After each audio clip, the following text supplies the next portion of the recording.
Chapter VIII. Anne's bringing up is begun.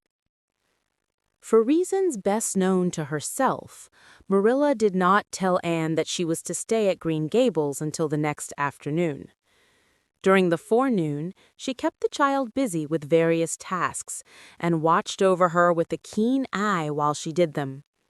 By noon, she had concluded that Anne was smart and obedient, willing to work and quick to learn.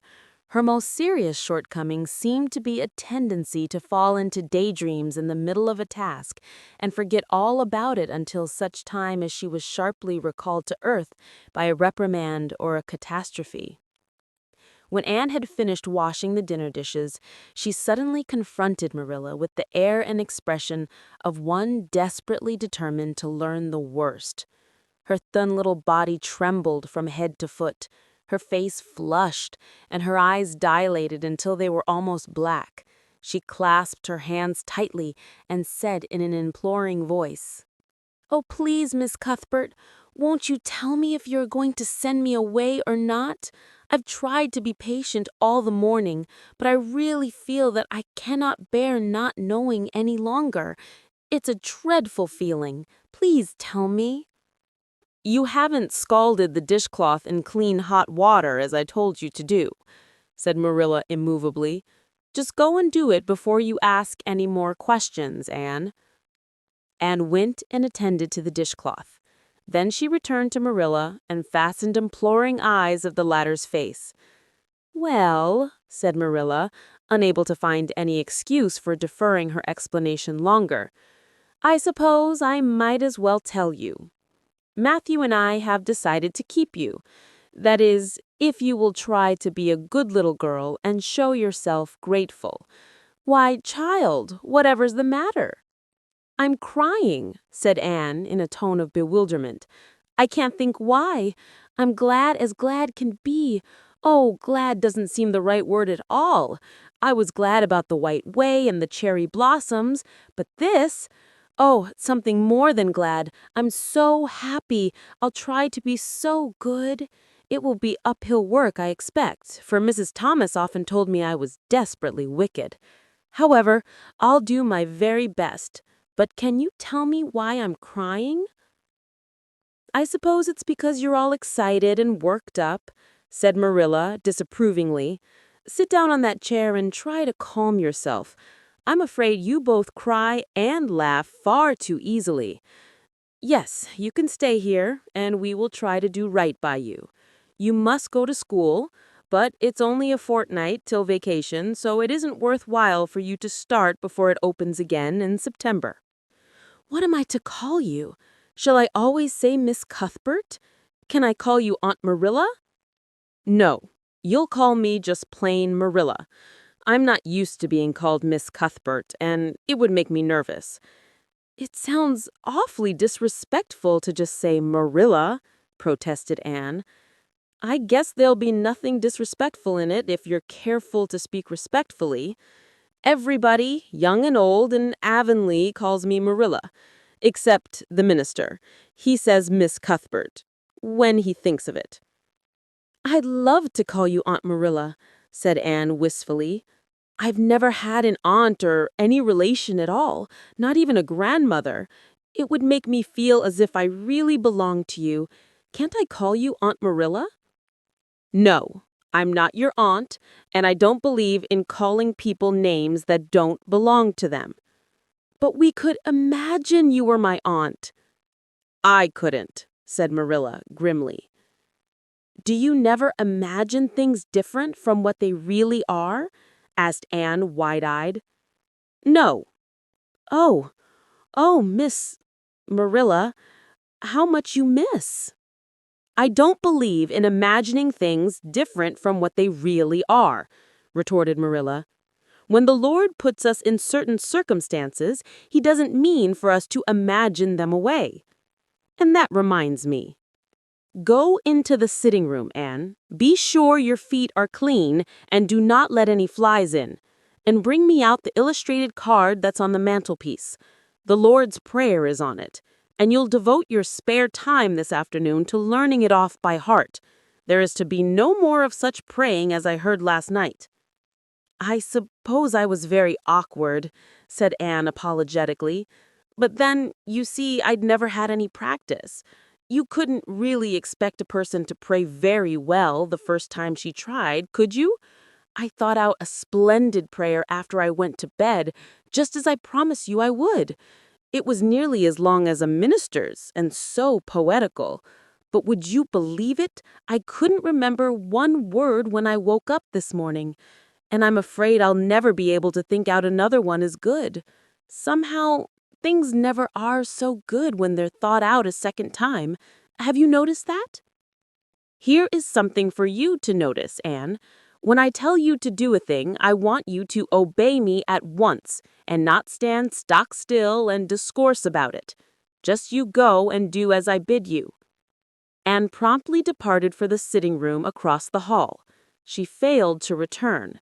After waiting 10 minutes, Marilla laid down her knitting and marched after her with a grim expression. She found Anne standing motionless before a picture hanging on the wall between the two windows, with her eyes astar with dreams. The white and green light strained through apple trees and clustering vines outside, fell over the rapt little figure with a half-unearthly radiance. "Anne, whatever you thinking of?" demanded Marilla sharply. Anne came back to earth with a start. "That," she said, pointing to the picture, a rather vivid chromo entitled "Christ Blessing Little Children. And I was just imagining I was one of them, that I was the little girl in the blue dress, standing off by herself in the corner as if she didn't belong to anybody, like me. She looks lonely and sad, don't you think? I guess she hadn't any father or mother of her own, but she wanted to be blessed too, so she just crept shyly up on the outside of the crowd, hoping nobody would notice her, except him. I'm sure I know just how she felt. Her heart must have beat, and her hands must have got cold like mine did when I asked you if I could stay. She was afraid he might not notice her, but it's likely he did, don't you think? I've been trying to imagine it all out, her edging a little nearer all the time until she was quite close to him, and then he would look at her and put his hand on her hair, and oh, such a thrill of joy as would run over her. But I wish the artist hadn't painted him so sorrowful looking. All his pictures are like that, if you've noticed. But I don't believe he could really have looked so sad, or the children would have been afraid of him." "Anne," said Marilla, wondering why she had not broken into this speech long before, "you shouldn't talk that way. It's irreverent, positively irreverent." Anne's eyes marveled. "Why, I felt just as reverent as could be. I'm sure I didn't mean to be irreverent." "Well, I don't suppose you did, but it doesn't sound right to talk so familiarly about such things. And another thing, Anne, when I send you after something, you're to bring it at once, and not fall into mooning and imagining before pictures. Remember that. Take that card and come right to the kitchen. Now, sit down in the corner and learn that prayer off by heart." Anne set the card up against the jugful of apple blossoms she had brought in to decorate the dinner table. Marilla had eyed that decoration askance, but had said nothing, propped her chin on her hands, and fell to studying it intently for several silent minutes. "I like this," she announced at length. "It's beautiful. I've heard it before. I heard the superintendent of the asylum Sunday school say it over once, but I didn't like it then. He had such a cracked voice, and he prayed it so mournfully.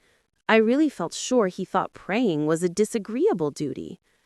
This isn't poetry, but it makes me feel just the same way poetry does. Our Father who art in heaven, hallowed be thy name. That is just like a line of music. Oh, I'm so glad you thought of making me learn this, Miss Marilla." "Well, learn it and hold your tongue," said Marilla shortly.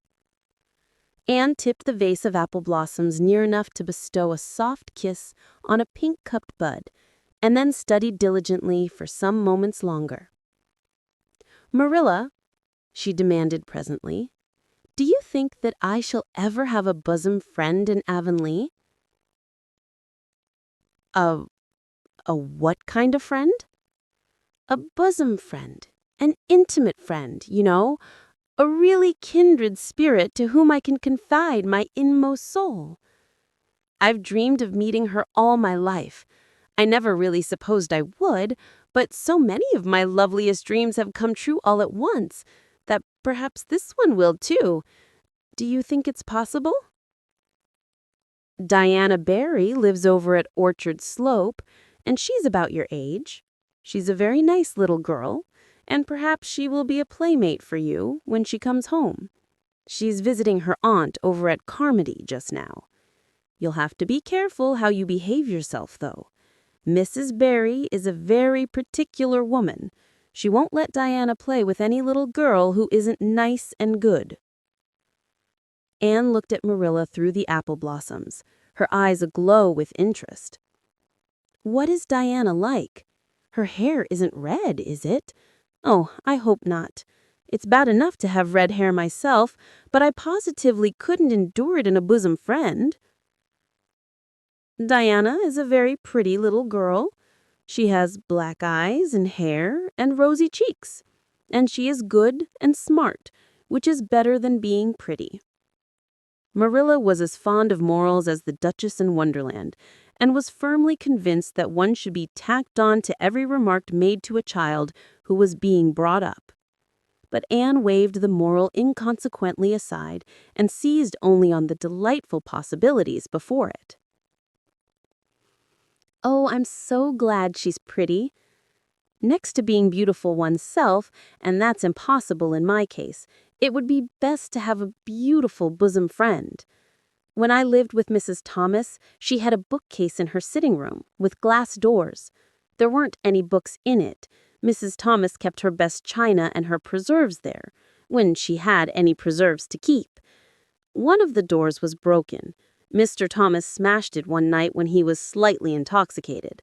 But the other was whole, and I used to pretend that my reflection in it was another little girl who lived in it. I called her Katie Maurice, and we were very intimate. I used to talk to her for the hour, especially on Sunday, and tell her everything. Katie was the comfort and consolation of my life.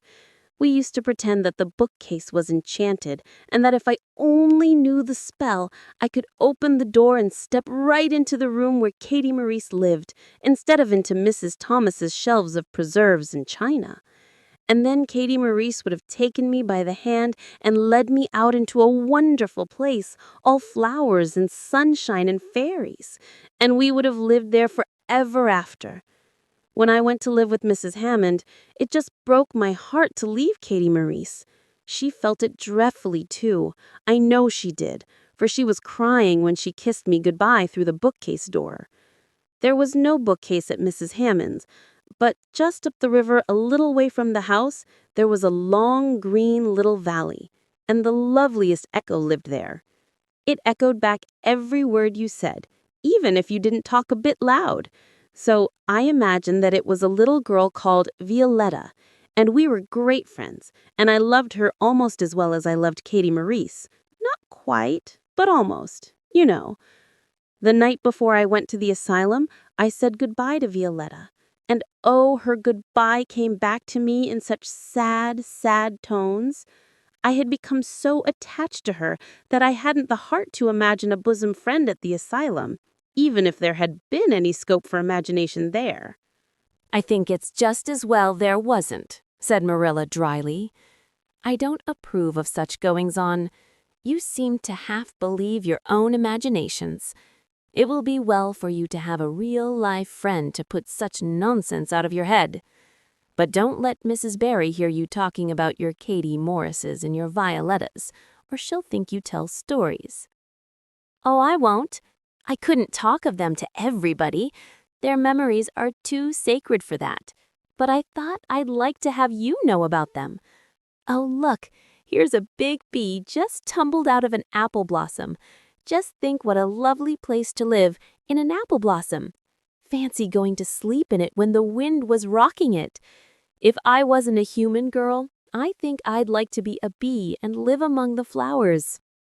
"Yesterday you wanted to be a seagull," sniffed Marilla. "I think you are very fickle-minded. I told you to learn that prayer and not talk, but it seems impossible for you to stop talking if you've got anybody that will listen to you. So go up to your room and learn it." "Oh, I know it pretty nearly all now, all but just the last line." "Well, never mind. Do as I tell you. Go to your room and finish learning it well, and stay there until I call you down to help me get tea." "Can I take the apple blossoms with me for company?" pleaded Anne. "No, you don't want your room cluttered up with flowers. You should have left them on the tree in the first place." "I did feel a little that way too," said Anne. "I kind of felt I shouldn't shorten their lovely lives by picking them. I wouldn't want to be picked if I were an apple blossom. But the temptation was irresistible. What do you do when you meet with an irresistible temptation?" "Anne, did you hear me tell you to go to your room?" Anne sighed, retreated to the east gable, and sat down in a chair by the window. "There, I know this prayer.